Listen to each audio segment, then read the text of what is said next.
Oh my. Did that pause a little bit and break up? A little bit. Okay. I am so sorry about that. I tried to run off of a different computer. So I had a backup computer, thank God, right next to me. So man, I'm sorry about that. Oh my God. I was like, what's going on? It actually literally was still running and closed me out. And I'm like, how does that happen? So I was thinking, okay, once it closed me out, did it stop? But I have my phone and I could still see the countdown going, and I'm going, Yeah, what's the going on? countdown never went to zero before, but it went all the way down to zero. It And went, kind yeah, because normally I'm so good at I actually stop it right before and actually then, start right. the show introduction. So I got a brand new computer. I got two brand new computers actually, and the one that I'm on is actually the new one as well, but it doesn't work well with a green screen, which is why you see the green screen behind me without the graphics. So I wanted to try the other computer because it would work with the green screen, but maybe it just was pulling too much. You can't stream on that one, I guess. So you live and you learn. I'll have it fixed by next week for sure. But in any event, welcome to another edition of Head to Head Sports. I am your host, Brian Parker, along with my co-host, Mr. Randall Hargrove. How are you, sir? I am very good, man. Before we get the show started, anybody in the Charlotte area, come out to world famous Siggy's in Indian Land, South Carolina. Check out one of the best alternative rock cover bands that you will ever see. We'll be starting off at 8 o'clock on Friday. My co-host here could give y'all the 411. We ain't that bad, man. We ain't that bad. Kendrick Cole.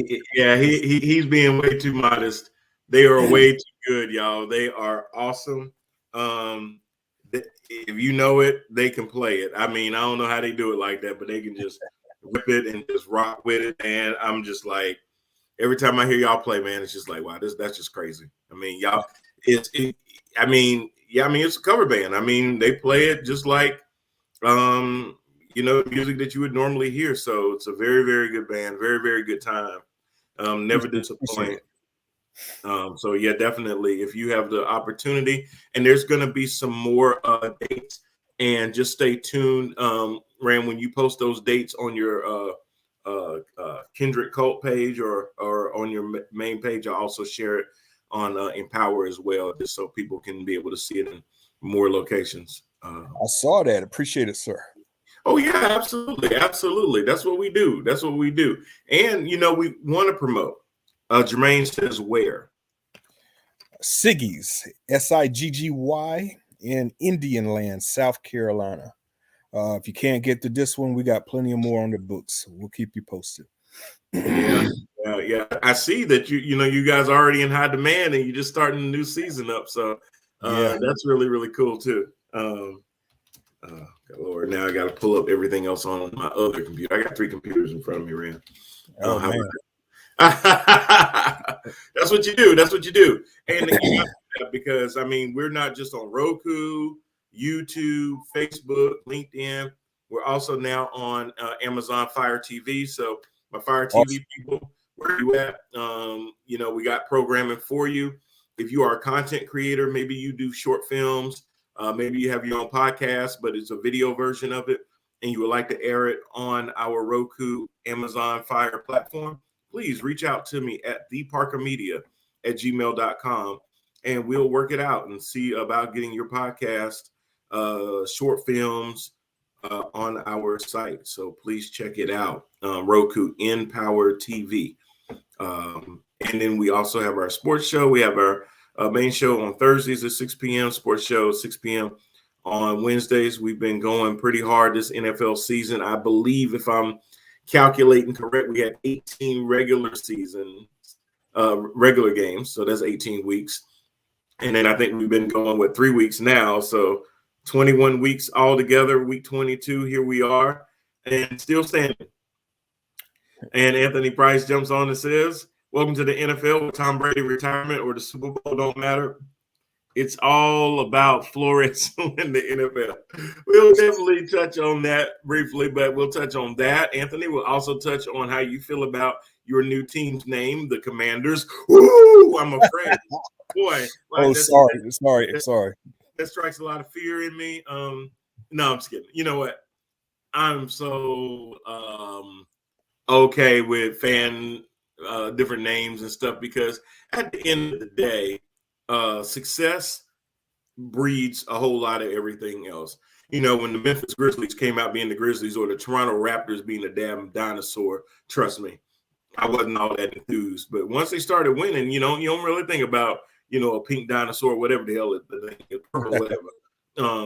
People just play ball. So, the thing about that, and I'll get back to it later, is that you will never please anybody with any decision that you make. I'm sure when the team name originally came out, as its original name, there probably were some people that wasn't crazy about it then. So I'm sure, even though I can't say when Carolina Panthers came out that I heard a lot of people saying bad stuff about Panthers. No, it was wild. Yeah, but I'm sure there was. I wasn't around them, but I'm sure they were. But I'd be remiss if I didn't first. Well, I mean, I don't even know where to go, Rand. Where should I go? Should we go into the game? Should we go into the retirement of Brady? What in the world? There's so much that happened in the last couple of days. So, man, I mean, it's crazy.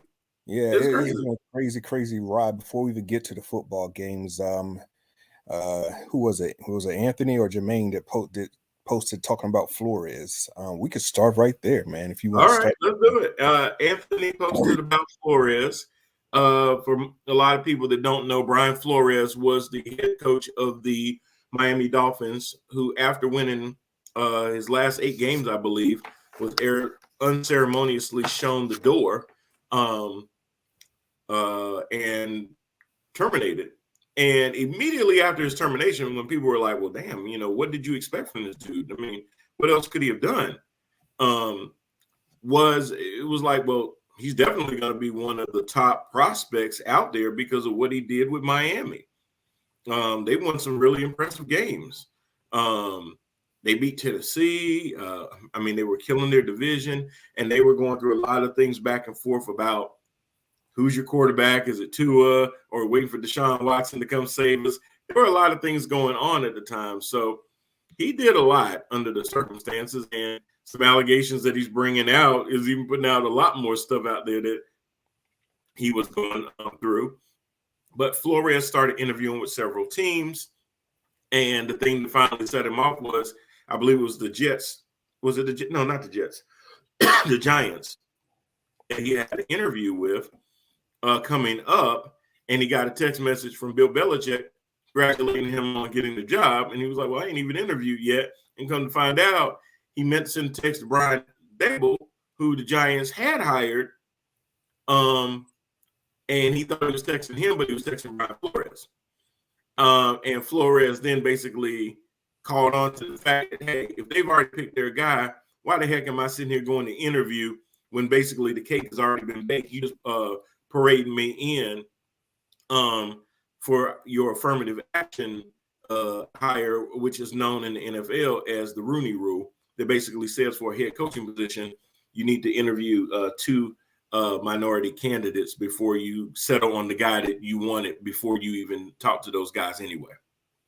When this rule was established over 20 years ago, I believe, the purpose was to try to get minorities more opportunities instead of just being looked over.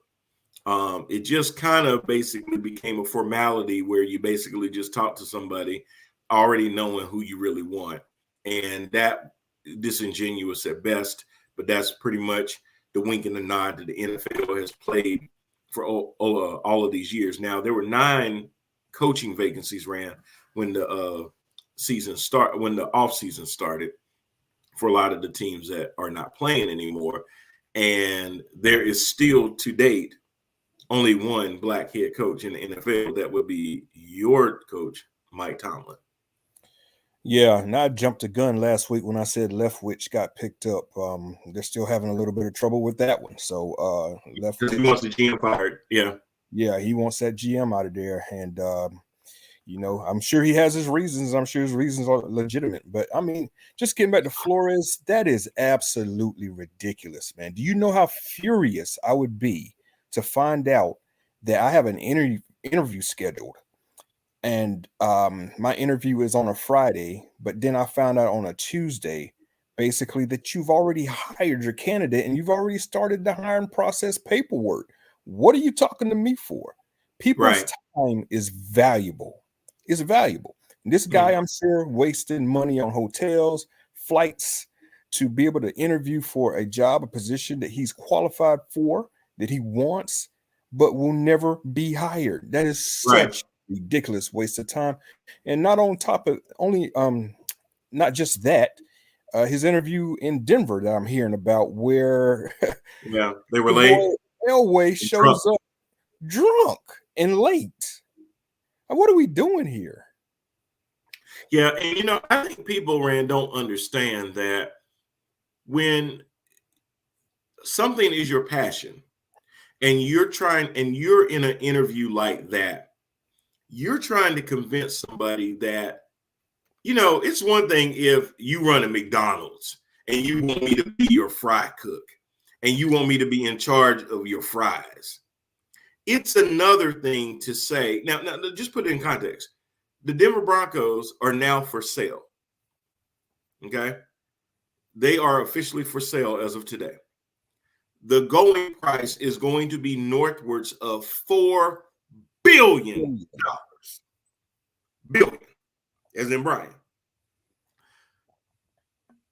Asking someone to coach a team that you're going to sell, not the Broncos, but any team that's now being valued in the billions, is not the same as a fry cook. That's even more pressure to say that we have a fan base, we got people that we got to show results to, and this is a $4 billion franchise, and we're gonna need you to produce. That's a lot of pressure. So when you go into that kind of interview, this is not the same interview going to Whataburger. This is not that same kind of interview. This is totally different. Correct.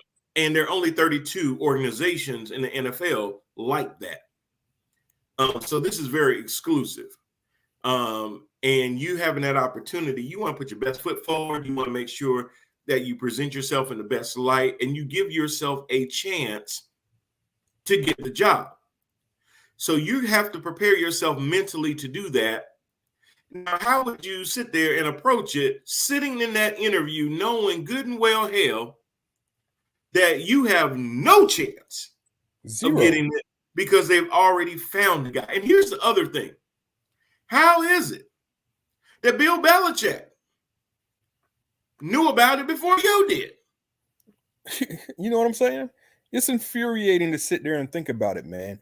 We're in a league that is over 70% minorities playing, but we got one head coaching position and a handful of black GMs. Come on, man.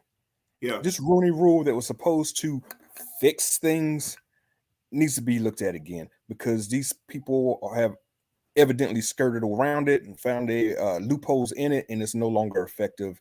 It's a waste of everybody's time.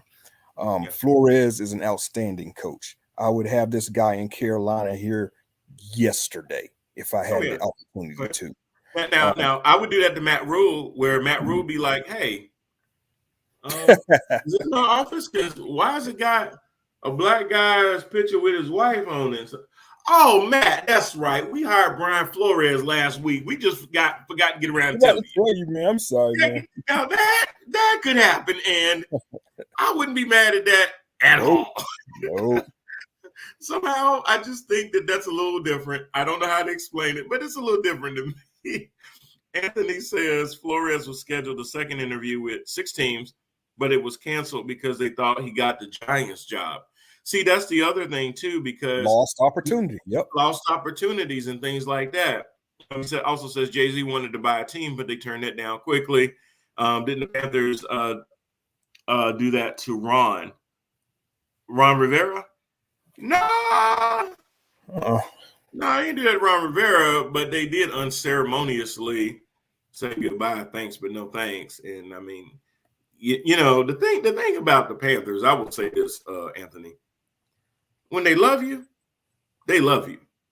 You know, we never ever sat there and thought Cam was like Tom Brady's, you know, echelon, or Drew Brees echelon, or Aaron Rodgers echelon. But we loved him because we saw him put his body on the line for us every single Sunday, without question. We loved him. We love Steve Smith, all those kind of players. Greg Olson, you can go down the line. Ron Rivera was one of those coaches that after years and years of some pretty crappy coaches, I don't think John Fox was terrible. He just was stuck in his ways. But when Ron Rivera came, he kind of healed the team a little bit just because of his way of coaching and the way that you see the players go out and play for him and stuff like that. So when Ron was asked to go, that kind of hurt. I mean, it was almost like losing a family member. So there's certain coaches that when they kind of get shown the door like that, it's like unfinished. It's like when they got rid of Cam. It was like, hey, man, y'all could have done that a whole lot better. After everything this man done. If it's time to move on, it's time to move on. Man said it plenty of times, hey, yeah, it's time to move on. But the way that you do things is just as important as what it is that you're doing. Mm-hmm. And they just don't a lot of times do things very well thought out. It's very clumsy. It's very a perfect example. When they did bring Cam back, I thought they understood, hey, the fans love this. So the last home game of the season, you don't even bring him out for the last play to at least let him get one more run around the stadium. See, Matt Rule, it's almost like this. We was ready to applaud you for sitting on your on what you wanted and bringing him back. You had to swallow a lot to do that. And I understand that Dave Tepper told you to, but you still had to swallow something to do that. But then you bring him in and you still don't get it. No. And that's the problem sometimes about bringing people in for now. He didn't get what Cam was to that organization. And even when Cam came back, he still didn't get it. Because if he had got it, there would not have been, it wasn't like we were going to win that game. And that wouldn't have been the point at that point.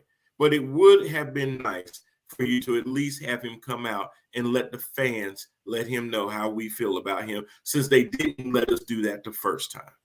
Exactly. And you just screwed it all up. So Matt Rule, I don't care who you hire. I don't care who they change the team president to or anything else. As long as you're the head coach, I'm going to support my team, but I'm not supporting you. I don't know how that's going to work out, because your success is going to be tied to their success till they get rid of you. I don't know how I'm going to work that out in my head, but I'm supporting the Panthers. I'm not supporting Matt Rule. But anyway, so Matt Rule is not going to be like Ron. Ron Rivera, class act, could say a lot of things about him. Always was a player's coach. So, no, they didn't do that to Ron. Because if they'd done that to Ron, I think we would have burned Charlotte down.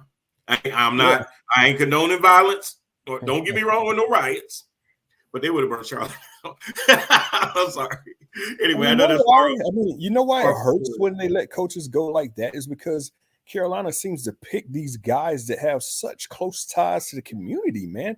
Like Rivera does these things on the holidays. Cam and his turkey drives on the holiday and Thanksgiving. Olsen, same thing. Steve Smith, who just built was going to build a mental health facility here. Just pick these guys to just throw away like garbage when they got such close ties to the community. You can't do that. You can't do that. Right. Fans will revolt against you. Mm-hmm. Mm-hmm. Yeah, because that means as much to us as winning games. Mm-hmm. And I know that sounds crazy that, hey, football team's number one goal is to win games. Not necessarily. It is to win, it's to be relevant, but it's also to give back to the community that you're in, to the point where they really try to embrace the name Carolina Panthers, not Charlotte Panthers, and try to make themselves a two-state football team, even putting some of their facilities in South Carolina. So it is not truly North Carolina Panthers or Charlotte Panthers or anything like that, that they do feel Carolina Panthers. So there is a thing there. There's a culture there. And Matt Rule is really just stepped all in it. Bad. So anyway, I don't want to go too far in that. But with Brian Flores, he's really putting himself in a Colin Kaepernick-ish situation where he's sticking his neck out. And this is why I'm saying this now. If Belichick knew that the New York Giants were hiring Dable, this kind of lends it to believe that these teams are more tight-knit, closer clubs than people may think. Oh, the Green Bay Packers don't have nothing to do with the LA Rams. The LA Rams ain't got nothing to do with Tampa. Yeah, these owners sit up in these cigar bars and they talk about these things. It is a close-knit network. And I guarantee you that if Brian Flores proceeds with this lawsuit, which I'm sure he will, and he's trying to make it a class action, meaning that he's hoping that others will jump in and say, oh, yeah, they tried to pay me to take some games too, which Hugh Jackson actually just came out and said that they tried to get him to do the same thing. Yeah, I mean, it's absolute a good old boys club, man. There's no doubt about it. I mean, why do you think the NFL owners settled their suit against Kaepernick out of court? Come on, man. Right. Come on. They're going to have to do the same thing with Brian Flores, but it's going to be an expense that is less likely that he'll ever coach in the NFL again. I'm pretty certain that he's probably gotten himself blackballed by doing this. Probably.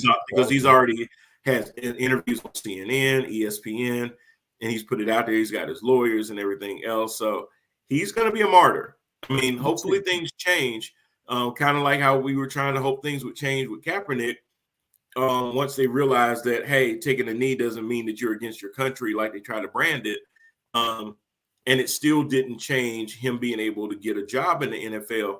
But now you see helmets that say end racism and, justice for all and all those kind of little nice taglines. And those are good and everything, but has a whole lot changed? Probably not.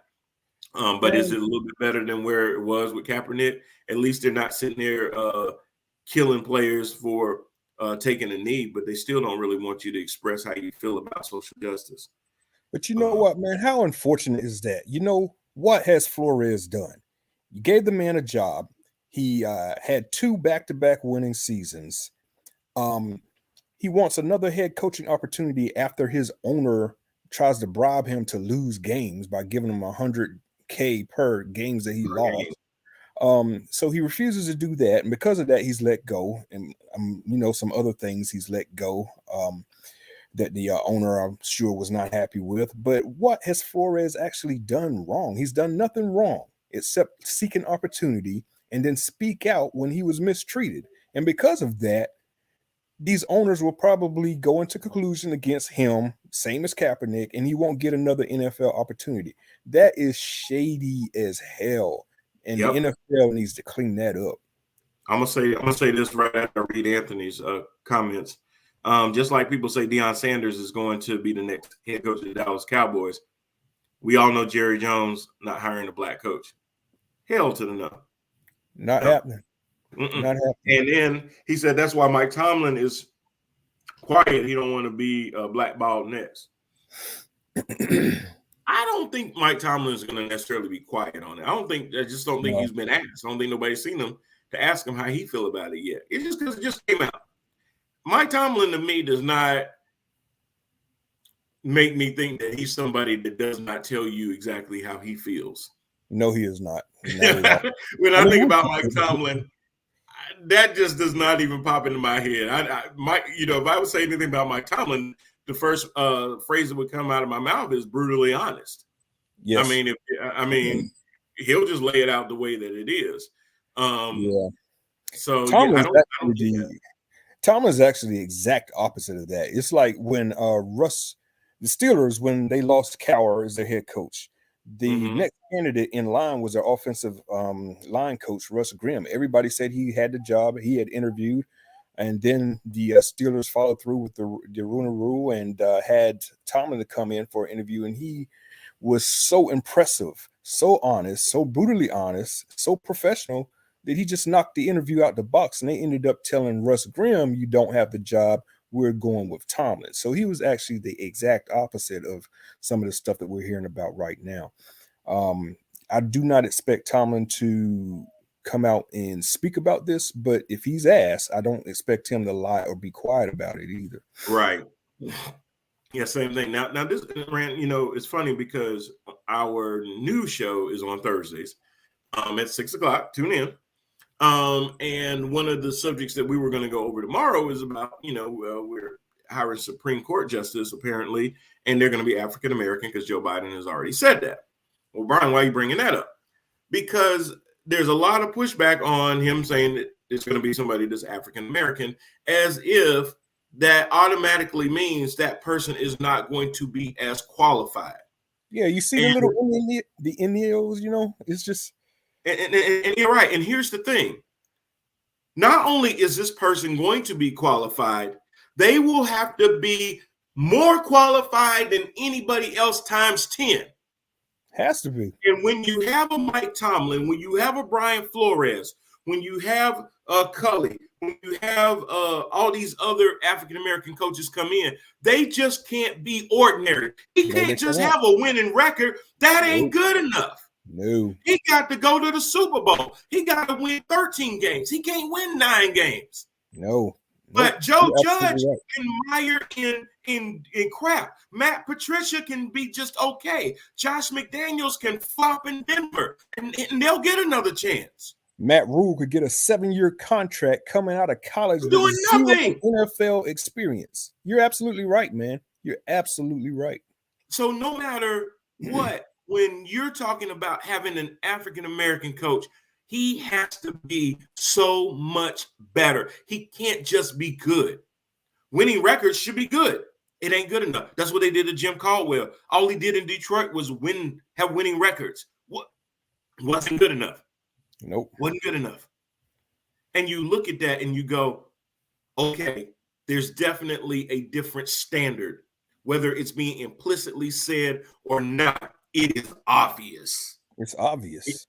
It's obvious that Flores, for him to be taken as a legitimate coach, you just can't have a winning record. You just can't win 9 games. You can't. You got to win like 13, 14 games. Yep. And as somebody that's been in the hospitality industry for 30 years, I mean, it goes into my industry as well. I've seen it time and time again, where I knew that for me to get certain opportunities in my career, I had to be twice as good as the other guy next to me. We could have the same qualifications and I wouldn't get a whiff through that door. I had to be twice as better for somebody almost to say, you know what? There's no way I can turn that down because he's just that good. I always had to be that good and carry a little bit of a chip and arrogance on my shoulder so that I always kept that edge, so that I constantly kept advancing. Because if I just said, well, Brian, you ain't got to do all that because your resume speaks for itself. No, it don't. Nope. No, it don't.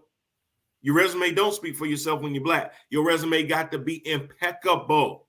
Mm-hmm. Other ones can have blemishes and this and that and the other. But when you are African-American like that, in those kind of positions, whether it's the Supreme Court, where whoever Joe Biden picked going to be probably better than the last 3 Supreme Court picks combined.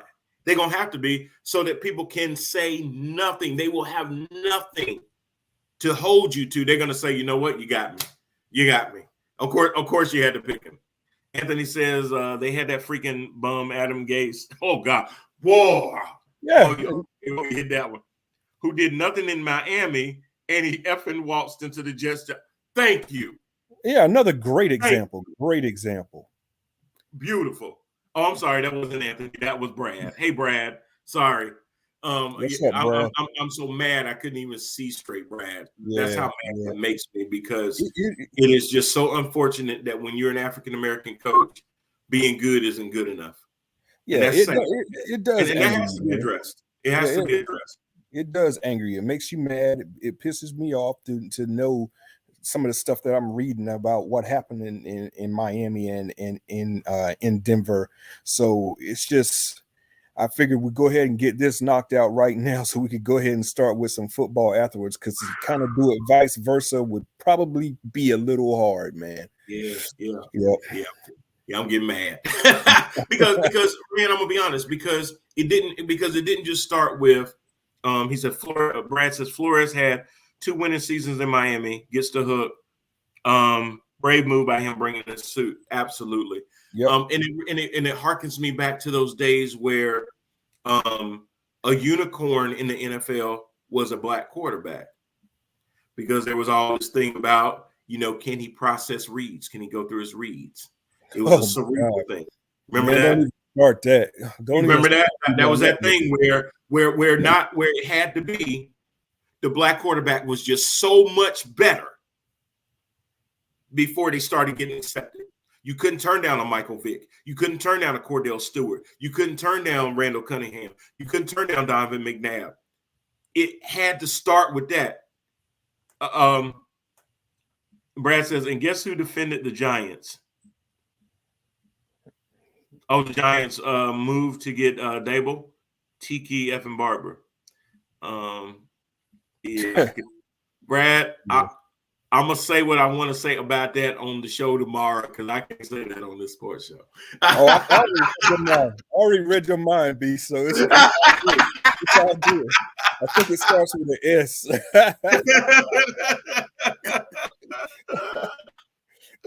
Oh, yes, And sir, we ain't talking about no shutout either. Oh boy, but yeah, you're right, Brad. Absolutely.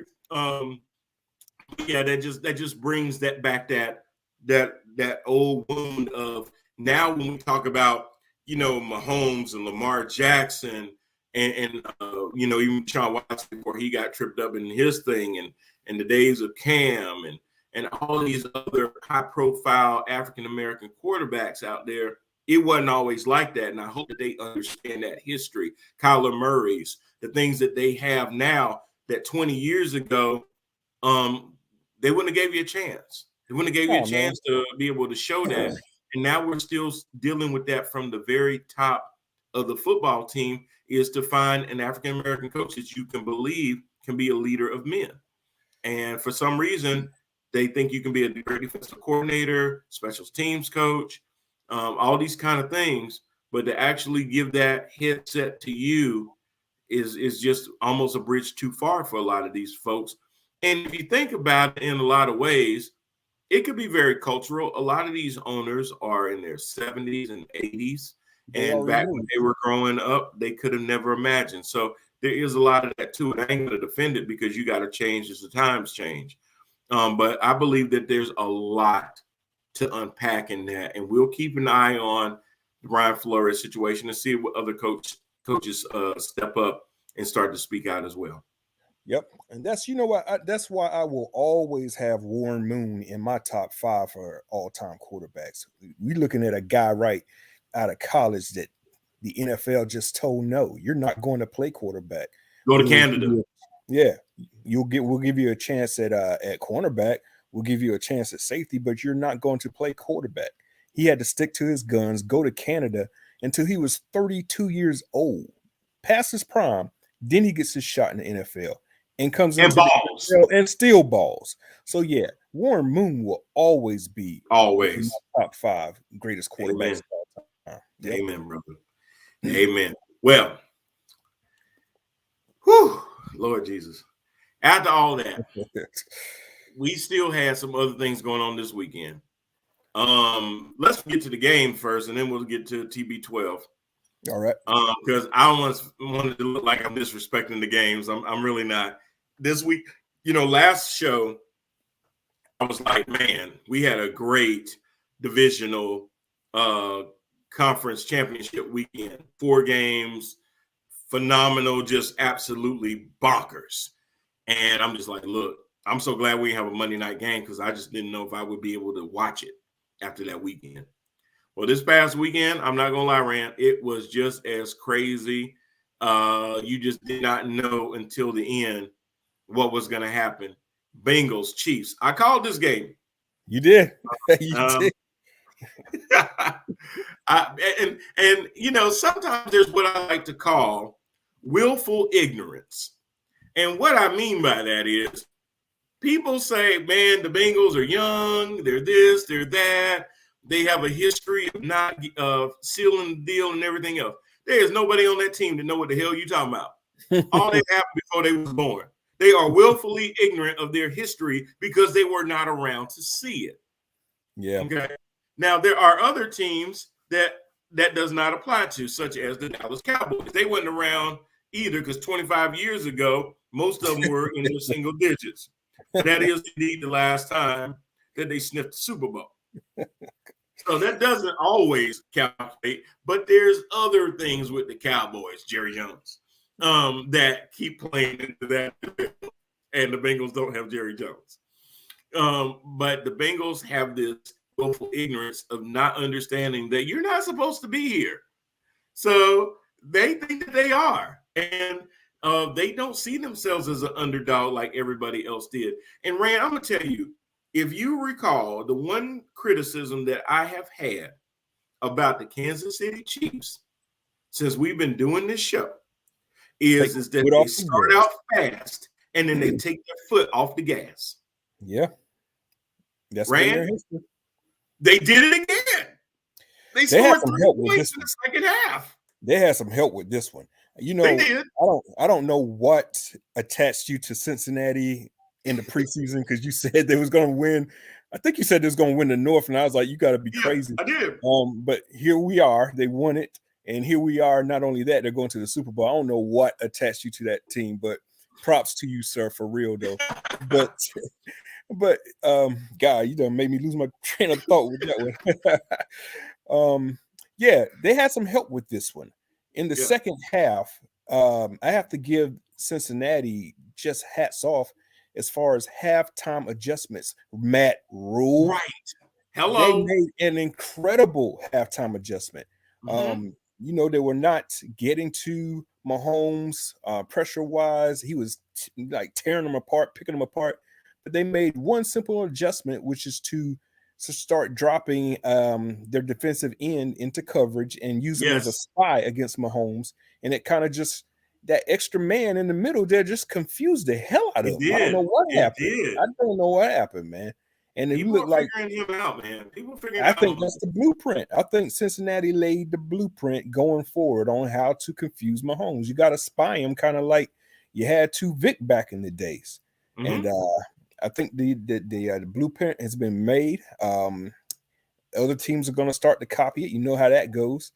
So we could be looking at a slowdown on Mahomes. We'll see what happens next year. But just an incredible halftime adjustment to not only get him back in the game, but to completely put the brakes on Mahomes, who was a 34 quarterback rating in the second half after having a 149 in the first half. And then overall, didn't it take him all the way down to like a 1? Yeah, the total QBR went from a 98 down to a 1. So you're talking about putting the brakes on a team, man. Wow. But that's their MO. I mean, they were up 21-10 at the half and scored 3 points after that. They got outscored 17-3 in the second half. I mean, that's crazy. Brad says, so happy for Cincy. They showed a lot of fight this weekend. Defense played lights out. KC's arrogance kind of cost them that game. I wouldn't even say kind, Brad. It definitely did. They walked in and see, here's the thing. If the other team can take away the thing that makes you special, they got you. The thing that makes Patrick Mahomes special is his unpredictability. He's able to freelance and throw sidearm, underarm passes and things like that. And nobody ever really questioned that because it was working. It was exciting. Oh, man, he threw a jump ball pass. Oh, man, he threw it underhanded, under the defensive arms and stuff like that. But when those things aren't working for you, do you have your fundamentals to fall back on? He ain't have none. I've never seen Mahomes in his whole career look as confused as he looked out in that game. Absolutely. In the second half. Absolutely. That gaff in the first half, where you're down at the goal line and they could have kicked the field goal, but they decided to go off. And he waves them off and ends up throwing a pass out to the flats in a last-ditch effort to score. You can't do that. As soon as the running back caught the ball, he had 2 Cincinnati Bengals in his face. So Yeah, I guess Mahomes is human. He was he is. definitely brought back down to earth. Props to that Cincinnati defense and coaching scheme, man. That was an incredible job. Matt Yeah. Rule. And you know what? And that's the thing that I think is undervalued with some of the better coaches out there. You go in with a list of plays, normally 20, 25 scripted plays at the beginning of the game. We're going to try these different things. And then a lot of times, what you're basically doing by trying all those plays is to really see which ones are working.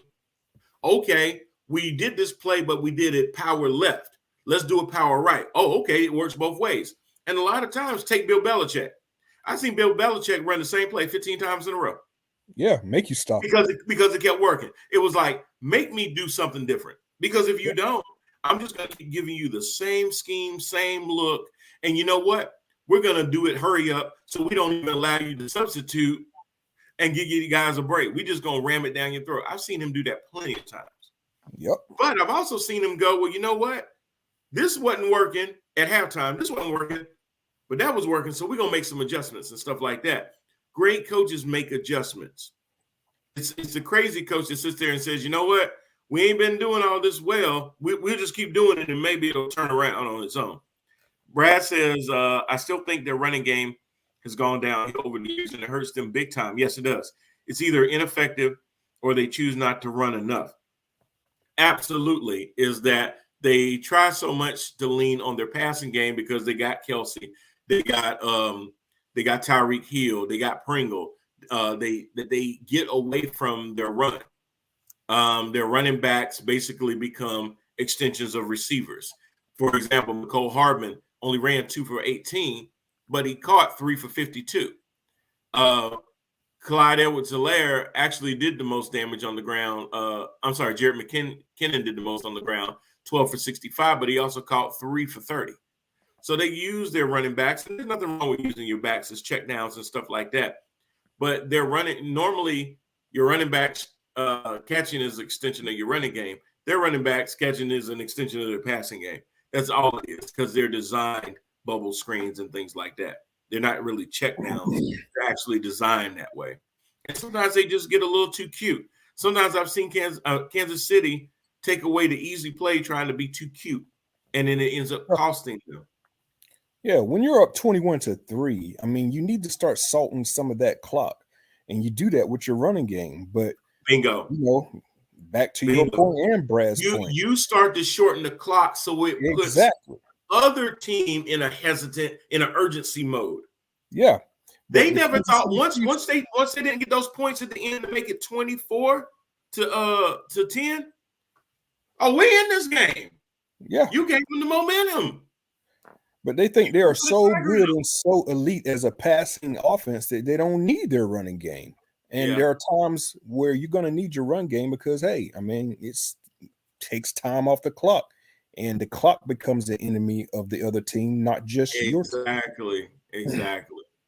And you have to recognize, I mean, that's situational football. But when you got somebody as good as Mahomes, sometimes that arrogance of, hey, we can just turn it on when we want to. It kind of used to remind me of the Chicago Bulls when they play. They would just walk out knowing that they were better than everybody, and they would take these little lulls in the game and stuff like that. And then at the end, the horses would just run away with it. And when you look at the final score, you couldn't tell that there had been a couple of lulls in the game because then they just blow the lid off. Mm-hmm. And I think Kansas City just always believed, okay, yeah, we scored 21 in the first half.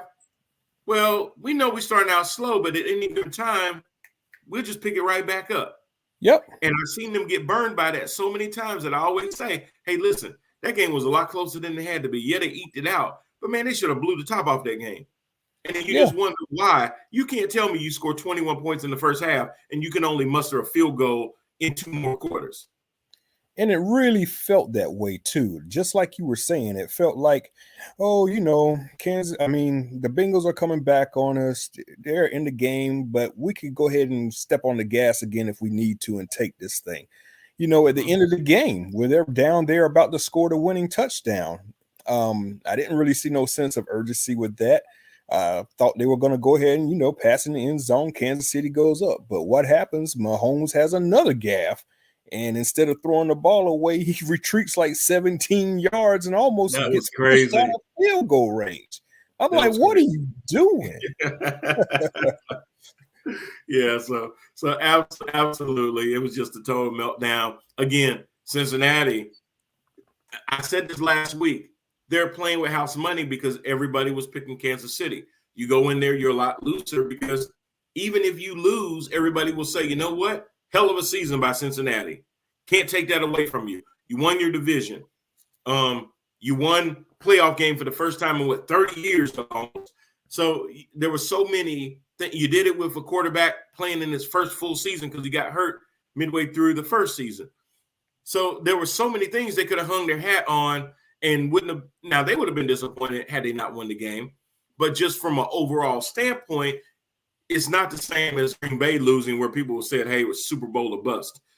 Tampa losing, Super Bowl or bust kind of things. Tennessee. Tennessee. This would have been one of those situations where people would have said, "You know what? This was enough." Yeah, that's a huge stepping block from last year. But it wasn't enough for them. I Nope. can't wait to see what they're going to do in the Super Bowl. I think it's going to be a lot closer than people believe. And with that, guess who they're playing? Brad, I know you've been on. I told you last week I wasn't trying to jinx your team. I wasn't going to sit there and put some kind of mojo in it. I truly thought that the Rams were one of the better teams. I thought the only team that was going to stand in their way was going to be Tampa Bay, but that was clearly before Godwin got hurt, AB did what he did, and they started just having a bunch of injury issues. Anthony says, plus the running game was working. Fourth quarter, 30 seconds, while you dancing around getting sacked. If you run the ball where you win. Exactly. And Anthony, we don't even get paid to coach. So I don't know. I don't know if you can see that and I can see that rank. I don't know. I honestly, I can't tell you. But Brad, yeah, your team has come together. They've been gelling. I've seen a lot of commentators this week talk about, is it enough just for the Rams to now have gotten to the Super Bowl? Is it a disappointment if they lose it? If you ask a Rams fan, I'm sure they're going to say it's a disappointment. But a lot of folks were intimating on the fact that, hey, Jared Goff got you to the Super Bowl. So Matt Stafford has to do more than that to validate all of the picks that they gave up and trades that they made and everything else. I'm torn between the two because I can see both sides of it. It's his first year with the team. Just, plug and play doesn't always mean that you're going to get those immediate results. Now, it did mean that for Tampa last year when, basically all the team was missing was Brady. They added Gronk, of course, and then AB. But the team was pretty much the team. They plugged in a 43-year-old quarterback and went to the Super Bowl just like that. That does not happen, people. that just doesn't happen like that. It happened because that was Tom Brady. Yeah. Now it might happen because that's Matt Stafford, which is amazing, because he goes from the stigma of never winning a playoff game to winning. And now it's, it'll be a disappointment if he doesn't get to the Super Bowl. Well, hell, y'all didn't even believe he could win a playoff game. So if you go by that realization, he's already exceeded twice. Definitely. And props off to him, man. I'm happy for him. Well deserved. Spent all those years in Detroit getting beat the crap out of. Now he's in LA and in the Super Bowl. And you know who is the biggest winner through these playoffs is the NFL itself, man. The Super Wild Card Weekend, outstanding. Then you get to the divisional round, and all of the scores, all of the games get decided by a walk-off score. And then you move to the conference championships, and you have two great games. Got this brand new stadium that was built for the Rams that you're going to host the Super Bowl in, and the Rams are playing in it. So complete. And they're technically the visiting team somehow. Yeah, they're the visiting team. That's funny. in your own house, you are a visiting team. Yeah. Which is funny. But you're right. For the second time in 2 years, after never ever happening in the first 53 Super Bowls, the home team is playing in their home stadium. That's why I say 2024, the Super Bowl needs to be at Bank of America Stadium downtown Charlotte. Come on, bring it. Yeah, it, please. I feel a keep pounding thing all season long, because that's the only way we're gonna make it to the Super Bowl is if we actually are the host. And Anthony says, I got the Rams just because Cincinnati's O-line is bad. Yeah, you got a point. And you got Donald and Miller on the other side. Plus, Chase won't have over 100 yards on Ramsey. Oh, Jamar. Yeah, that's true. But then what are you gonna do about Tyler Boyd and T. Higgins? See, I'll say this. If you got to shut Chase down and then commit to letting T. Higgins and Tyler Boyd run free one-on-one coverage, and if you don't run one-on-one on them, then you're pulling somebody out of the box. So now what are you doing? Dropping up, making a linebacker dropping coverage. If you do that, now you're not plugging up the middle. Joe Mixon gonna start sitting there punishing that line right there. So I don't know how you. I mean, I'm not saying I don't know how you do that, but you got a 3-receiver set plus a catching tight end that can catch balls across the middle. All he has to do is break the defensive line and get between that second level between the defensive backs in that nice little area, and he can dink and dunk all day long. So I hear what you're saying, but we'll see if they can actually pull it off. Brad says 6 games in a row decided by 4 points, I believe. Yeah, insane. Nuts. I mean, you can't walk away, because if you do, you come back. Like, I did that at first during the Cincinnati game. I was like, oh, it's over. It's 21-3. It's like, damn, I really thought Cincy was going to show a little bit more life than this. And I made the mistake of walking away. Dude, I come back and I'm like, what? Like, yeah. Oh my God. I did the same thing the week before when the Rams were playing Tampa. I was like, dang, Brady, it just ain't meant to be. And then he scored 24 points. I'm like, what? Yeah. I mean, it's those kind of things that just make you go, are you serious? This has been the greatest playoffs I've ever seen in my life. This is unbelievable. And I'm so glad that we were able to have fans back this year, because it just gives that certain electricity that an empty stadium probably wouldn't have done. And the players feed off of the fans and stuff like that too. So it's good to have the jam-packed arenas again, to be able to see this brand of football, to see these young quarterbacks, doing their thing, the Joe Burrows and the Josh Allens and what's my man in L.A. Stafford. No. I'm sorry, not L.A. Yeah. The Chargers. Oh, you talking about now you done made me forget his name. Oh my God, I can't believe you got his name like that. It'll come back to me. Yeah. But yeah, we're seeing some young quarterbacks come up now. So it's gonna be a heck of a time in the NFL over the next couple of years. The Rams, they were just. Here's the thing. They lost 6 straight times to San Francisco, and people were like, "Well, it'll just be a 3-peat." And I'm sitting there like, I just don't see it. I think they're going to come in with a good game plan. It's hard to beat a team that many times in a row. San Francisco was making it look kind of not that hard. But I just did not see it. And the only reason is that I felt like when things are going good, who's your quarterback? Is it Stafford or is it Jimmy G? Yeah. As I like to call him, Jimmy Jesus. Because sometimes that's what he'll make you do. He'll make you go, oh, Jesus. Because he'll throw it away at the wrong time. And he sure did. If he turns it over early in the game, you have all game to kind of recuperate from it. But Jimmy specializes in waiting until the last minute to make a really bad decision that costs you the game. He's the Daniel Jones. He's Daniel Jones of the West. I mean, that's what he's going to do. He's going to turn it over.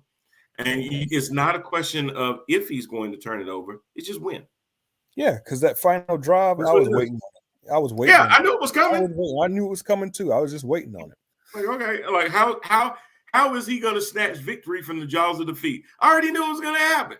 Yep. And he did not disappoint. He did Jimmy G things. And, I get it, and I heard some commentators say that the 49ers really need to find a number one receiver to go along with what Debo and Elijah Mitchell and the other running backs do. And I totally agree with Trey Sermon is what I was thinking about.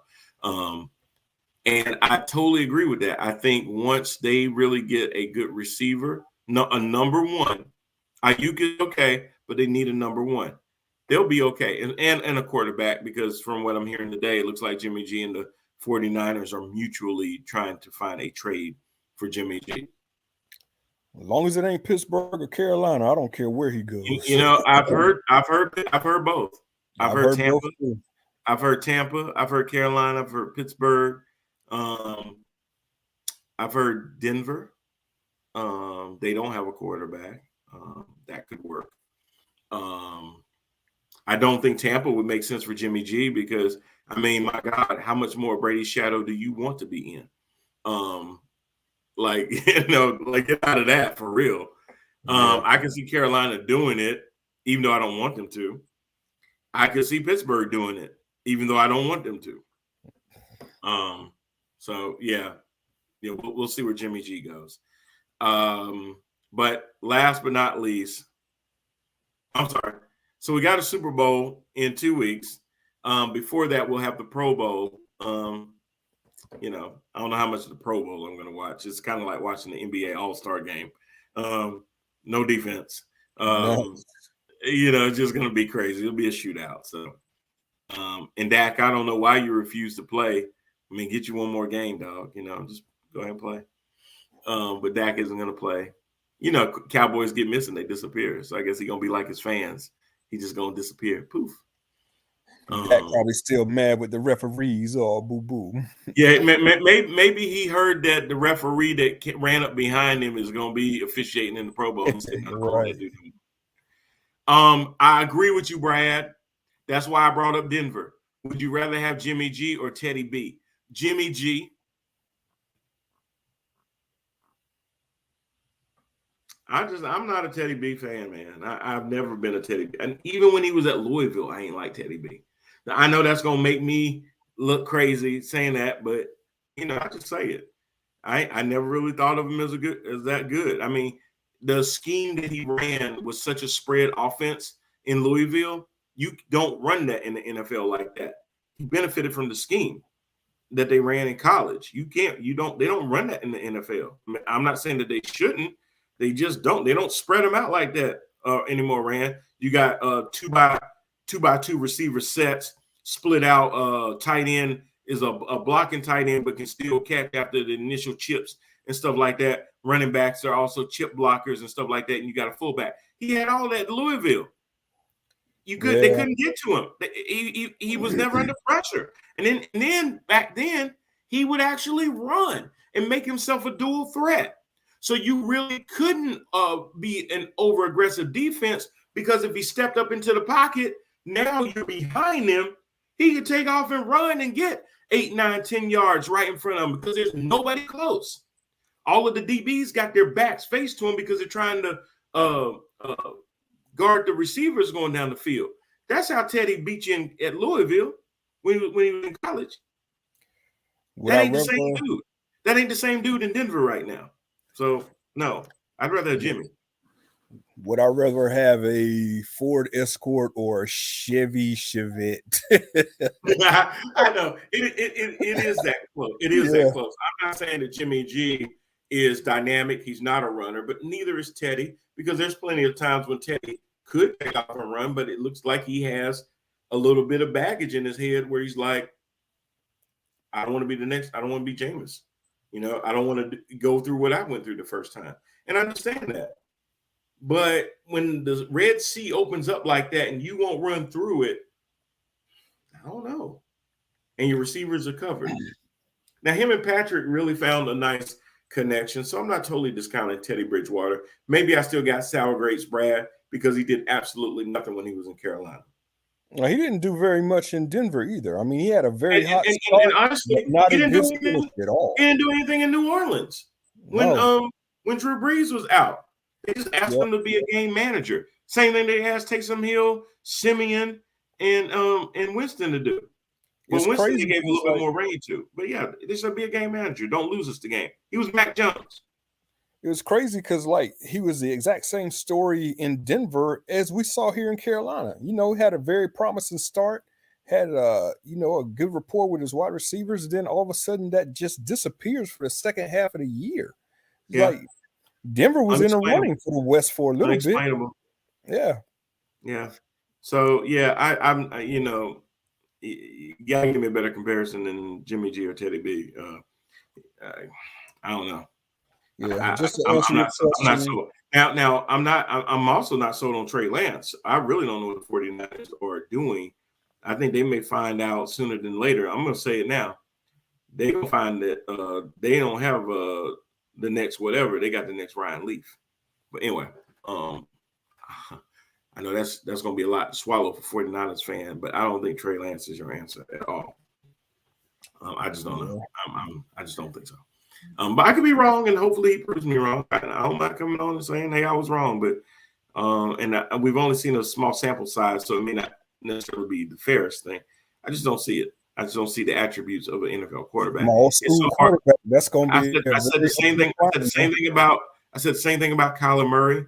And when I was about to jump off of that and say, you know what, I'm a believer. Then I started seeing the things that scared me about Kyler Murray being Kyler Murray. His size. You know, I don't question the kid's heart. I think his heart is bigger than everybody else's out there most of the time. But your heart ain't gonna protect you. Your heart ain't gonna help you see over those tall defensive lines and stuff like that. It's just not gonna do it. And there's only a handful of short quarterbacks that have been able to do it. Drew Brees being one, Doug Flutie, of course, being another. There are a few that have been able to do it. Mike Vick, I would say, he's only 6'6'1", not that very tall of a quarterback. There's a reason that your prototypical quarterback is 6'5", 6'6", so he can see over the defenses, so he can throw balls at a trajectory instead of line balls that either get batted down, batted up, and intercepted. There's a reason for that. It ain't me saying it; it's history. So that's what you got to argue with. Anyway, so the Super Bowl is going to happen 2 weeks, February 13th, right before Valentine's Day. So guys, you get to watch the game and then think about her after the day after. So get your game in. Go ahead and get your wings ordered. Rand, I don't know if I'm having a Super Bowl party or not, but if I am, you're more than invited. all right. Let me know when Might just we're have to do that because we'll do a heck of a spread for sure. But yeah, so we'll talk next week about Super Bowl parties and things like that. And I don't know if they're gonna do are they doing I'm sure they're doing the year-end awards after the Pro Bowl, but before the Super Bowl. I think it's the day before. yeah. NFL So on the next show, we're gonna actually give a preview to who we think are going to get some of these awards too, and talk about other things too. But I definitely want to get some thoughts on defensive rookie of the year, offensive rookie of the year, offensive player of the year, defensive player of the year, MVP, and all that kind of stuff.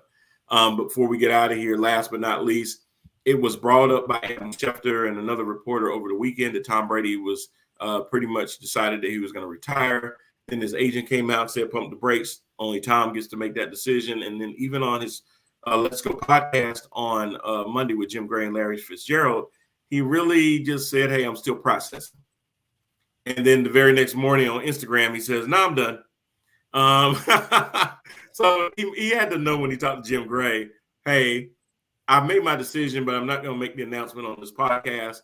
I'm going to do it in my own time, my own way, so that I can artfully thank the people that I want to thank. And that's exactly what he did. 22 seasons, 7 Super Bowls, went to 10 of them, threw for the most passing yards this season. A lot of times when a player walks away, either you say to yourself, yeah, he's out of gas, or he probably played 1 year too many. I cannot say either about Tom Brady because he outplayed dudes half his age throwing and touchdowns thrown this year, period. The guy's the GOAT, and I don't even want to hear another argument about somebody He's a else goat. being the GOAT. You know, when you posted what you posted in my site this morning, that was just eye-opening to me. He has a winning record against more than 95% of the league during his career. That He's is played every team, on, including the one he played for on. 21 years. That's crazy. That's 20 years, crazy. yeah. Mm-hmm. There ain't another Yeah. quarterback alive that could say that. So, Nope. yeah, it's just another trophy on his mantle. That Yeah. is the GOAT of NFL quarterbacks. I know a lot of people don't want to give him that because of the Spygate and the cheating scandal and all that. But I mean, look what he's done outside of Spygate and with a different team, with a different coach. Because a lot of people were saying, hey, you can't win outside of Belichick. He's a system Right. coach. He's a system No, quarterback, right? system quarterback. No, he disproved that in 1 year. So come on, man. What are we talking about? Yeah. I mean, give the man his due. I mean, you ain't gotta like him. You know, I get it, but not really. Um, it wasn't always easy to root for him because he played in New England. I get it, not really. But I understand there was New England hate and stuff like that. Once he left the Patriots, though, if seeing him step outside of the Bill Belichick shadow did not give you a different perspective on what this guy's been able to do, then nothing will, honestly. You're gonna see what you want to see. But Exactly. See what you want to see. keeping it real, he's walking out on his own terms on top. I would argue that the last 2 to 3 years has been some of the best football that he's played. I mean, Yeah. he's been the GOAT for a long time, and most people you start to see them fall off, and a lot of times the fall off will happen quickly. Like 1 minute they're balling, then a little bit, and then all of a sudden you're like, damn. And that happened to an extent with Ben. That happened to an extent with Drew Brees. That happened a lot with not Peyton Manning, was his brother Eli. That started happening with Peyton Manning too. Yeah. Where there were obvious signs of decline. That happened with Steve Young. There were obvious signs of decline. I mean, I can go back and just keep looking and going. Most of them, when they walk out, you can really start to see a lot of, oh yeah, yeah. It's We time. love him. We love him in this, but it's been time. And a lot of times they give you an extra year or two too many, because it's just too hard to let go of the only thing that you've done for 18 to 20 years. So I get it, but this dude, I mean, there's nothing I can say other than he'll be fine. Hopefully he'll pull a Romo and, maybe do some kind of connection to football. I don't know if he will, but kind of stay close by to football in some way without having to give up so much time to it, because I know he wants to be there for his 3 kids and everything, and Giselle and everybody. So thanks for all the memories, Tom. We appreciate it. A hell of a career, man. Hell of a career. Yep. Thanks for the memories. I can't say I appreciated all of them, but thanks for them. Yeah, AFC. Yeah, beat the crap out of my Steelers a bunch of time, kept us out of at least, I'm counting 3 Super Bowls, I believe. So, and kept my Carolina Panthers from winning their Super Bowl as well. True. So, Military. props to Tom Brady, though. I have never, kind of like what you were saying, I've never seen another quarterback who starts to show some rust, like he's going to decline, and then hits the accelerator and plays better than what he played like in the last 10 years. It's insane what he did in Tampa. And if you guys don't appreciate that and you turning negligence to that, like you don't see it, like it didn't happen, I don't have no other argument for you, man. You will believe what you believe. But yes, absolutely. QB12 is my GOAT. I mean, y'all gotta understand something. The thing that the respect that I have for Tom Brady goes back to the fact that, I mean, this guy was drafted. What was he drafted? What was his draft? He was the 199th pick in the draft. 199th pick. 198 people were selected before the GOAT. Can you believe that? It's crazy, ain't it? That's unbelievable. That tells you all you need. And I mean, he wasn't Tom Brady at Michigan. He wasn't Tom Brady when he first got to the league, not like that. But that should also tell you that just because you're drafted where you are does not determine the trajectory of your career. Just because you're drafted where you are doesn't determine how long you're going to be in the league. Just because you drafted where you are doesn't determine anything. He took an opportunity when Bledsoe got hurt, and he ain't let go of it for 22 years. What the hell what can you say about that, y'all? I mean, that's crazy. How many times do we sit there and want our kids to believe that as long as you are there to answer the bell when it's rung, you can get to any opportunity as long as you're willing to put in the work? Tom Brady is everything of that. He embodies all of that. So I've never been one that would consider myself to be a Tom Brady lover, but I'm not a Tom Brady hater. But you do have to respect what's in front of you. I mean, you read it off the paper and it jumps off the paper, because anybody else that was drafted look at anybody else over the years that was drafted 199 and tell me how their career panned out. There ain't a whole lot of quarterbacks that you could say were a better quarterback in their final year than they were in their first three. Yep. Ain't a whole lot. Ain't a whole lot, man. So kudos to him. Lastly, Rand, I know I got like 2 minutes. I forgot about it, but I got to bring it back. Hail to the Commanders! Hail victory! they had 2 years to think about it, and they can't. I mean, damn. Like 2 years. I could have figured that out in the bathroom, Rand. Man.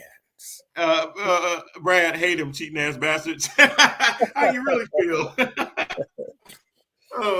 Brad, what you think about the Commanders? They had 2 years, like Rand said. Like I said, they could have done that in the bathroom like a year and a half ago. You know, like, let me put the crossword down. What's the name? Commanders. Love it. Because everything sounds better when you're in the bathroom and you're on your throne. So I'm just saying that sounds like where they wrote that down at. But you know what? I don't know what else they could have been. Where are they going to be? Commanders, generals, anything related to the DC area, the Washington Liberals. Oh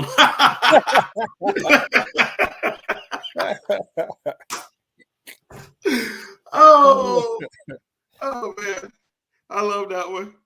Brad said horrible name, my God. But what could it have been? You know what I mean? It's just something that's going to take a while. It's just like the Guardians in Cleveland. That's just going to take a while. When you've been the Indians for so long, and now you want to go to the Guardians, that's going to be another one. Now they're not going to be Reds. They're going to end up being the Commanders. But what else could they have been, Brad? What other name would have satisfied 100% of their fan base? Because most of your fan base is pissed because you got rid of a name that no matter if it felt racist or not, it was theirs. You know, that's just how they looked at it. Like, well, it's been that way forever, which has never really been a reason to do anything or keep anything, mind you. Civil rights, slavery, Jim Crow. I could go on about, not holding on to tradition. Sometimes tradition need to get the hell on so that we can advance as a people. But I just, Moran, I kind of thought they were going that direction. I wasn't surprised when they said it. I'm just surprised that it took them 2 years to realize that we didn't need to be Washington football team. We could have been the Commanders just like that. As soon as we dropped Redskins, we could have just went straight to Commanders and been done with it. Yeah, they ain't even got to do a whole lot of changing to the uniforms. It's just like the color scheme is the same. Yeah, the same color scheme. It's like, come on, man. You got your maroon and gold. So they didn't do any like crazy change to the uniforms and stuff like that. It's going to be very modest changes and stuff like that. It'll blow over. It's not going to blow over for the folks that grew up with us, because they will always be Redskins to them, no matter what you call them. There's a certain part of the fan base that until they die off and their kids grow up Commanders fans, it's just going to be that way. And when I started talking about the Carolina Panthers earlier, that's the other part too. It was a brand new franchise, so there was a certain level of enthusiasm with a new franchise. This is a storied franchise, so changing their name is a bigger deal than us being Panthers and then all of a sudden being something else. It's kind of like when the Hornets went to New Orleans and we brought a new franchise in. We couldn't be the Hornets because the name was somewhere else, and we had to go with Bobcats, and I hated that name. because it was tied to Bob Johnson. And I was just like, this is never gonna. And then you gotta tap dancing Sambo as your mascot named Rufus. You know, I wish Washington had went with the Red Tails. The Red Tails was one of the finalist names for the I like that one. For the areas of Washington. The fans would have been satisfied with that. I think so. That's true. It would have given credence to the Black Airmen of World War II. Should have known Snyder was not going to do that. No, hello. Ain't that how we opened up the show? Yep, and that's how we close it out, man. That's how we close it out, y'all. That is true. And with that said, guys, thank you so much for joining us for another week of Head to Head Sports. Tune in next week when we'll start talking about some of the year-end awards and any news and notes about the upcoming Super Bowl. Always check us out, 6 p.m. on Wednesdays. Then we have our other show, 6 p.m. on Thursdays. We will see you until then. Y'all take it easy. Thanks, Rand. See you next time. Peace. All right, man.